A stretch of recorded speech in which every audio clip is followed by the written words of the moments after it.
Kwa jina naitwa Dr. Esebi Alois Nyari, natokea Taasisi ya Teknolojia Dar es Salaam JIT.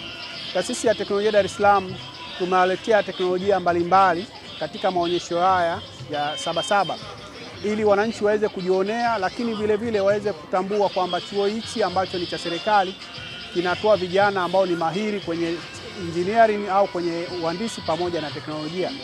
Kuna teknolojia mbalimbali, lakini mojawapo ya teknolojia kubwa ambayo tunakuwa tunaitangaza mara kwa mara ni gesi ya asilia ambayo inapatikana, ni matumizi ya gesi ya asilia kwenye magari, ambayo magari haya tunayaongezea mfumo wa gesi asilia ili yaweze kutumia gesi na badala ya kutumia mafuta. Kama mnavyoliona, hili gari ni gari la kawaida hali ambayo umekuwa umenunua, lakini tumeiongezea mfumo wa gesi asilia, ambapo kupitia mfumo huu mwendeshaji anakuwa anapunguza gharama, kwanza gharama ya uendeshaji, lakini vile vile anapunguza uchafuzi wa mazingira. Na kama mnavyofahamu, dunia pamoja na nchi yetu tuko kwenye kauli mbiu ya kuhakikisha kwamba tunatumia nishati safi. Sasa mojawapo ya nishati safi ambayo inaweza kutumika kwenye usafirishaji ni nishati ya gesi asilia ambayo inapatikana hapa nchini.